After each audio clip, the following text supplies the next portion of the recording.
Assalomu alaykum. Sizlar bilan 2 xonalik uyimiz obzorini ko'rib chiqamiz. Bu yer mehmonxonamiz.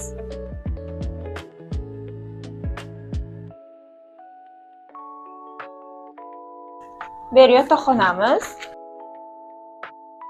Yashashga juda qulay joy, hamma ko'rib turgan sharoitlarning o'zi bilan qoladi.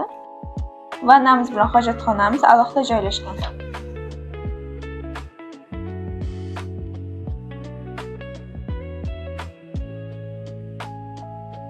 Bu bizning hojatxonamiz.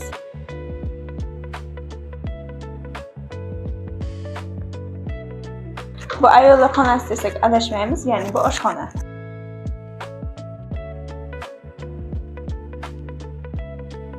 Oshxonamizda hamma sharoitlari bor, hamma mebellar o'z bilan qoladi.